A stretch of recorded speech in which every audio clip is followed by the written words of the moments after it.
Yeah, I think we should. When it comes to the medical world, few things are more controversial than medicinal cannabis. Some experts swear by it, others aren't as convinced. New research is hoping to silence the doubters for good. To tell us more, surgeon and neuroscientist Dr. Rahul Jandil joins us now from LA. Doctor, good morning to you. Medicinal cannabis isn't exactly new, right? But what makes this latest research so interesting?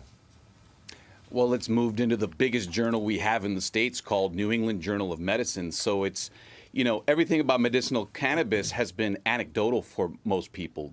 Some scientists think it's not rigorous enough when it's being tested. But New England Journal of Medicine did a study. Kids with epilepsy, they were given a placebo or they were given CBD component of cannabis, and they had a lot fewer seizures. And this is for a disease that there are no pills or other treatments. So it's feeling a lot more legitimate, the scientific work that's being used to investigate it. It's interesting because we're often hearing about how medicinal cannabis can actually treat various kinds of conditions. What is it that's different this time? Well, there's two things, but there are two things that in the States, the FDA, our Food and Drug Administration, has approved. One is seizures, and the other one is for cancer patients. If they have appetite issues or nausea and vomiting, it's also approved for that.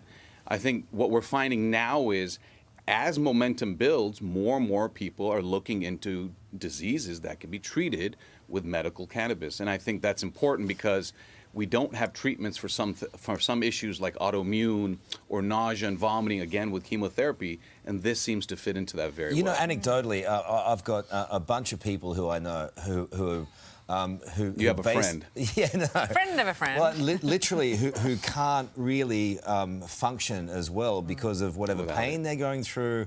Yeah. This has been going on for years, and I just wonder why Australia seems to have dragged the chain a little, and some of it comes back to the fact that they don't know what ongoing side effects might be, right? Right.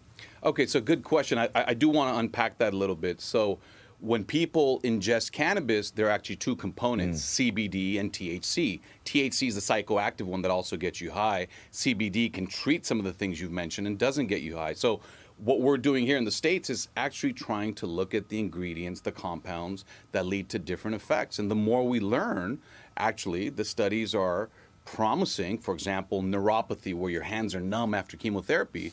People are saying, hey, this works for me, and you have no other treatments, and I can do this safely, so why wouldn't we? Yeah. That's opened up the door to actual rigorous testing, and I think now more and more people can get behind it. Yeah, Definitely. and that's the thing, it's become, I mean, it is quite trendy. How long do you think it is before this kind of medicinal cannabis is used to treat almost every condition out there?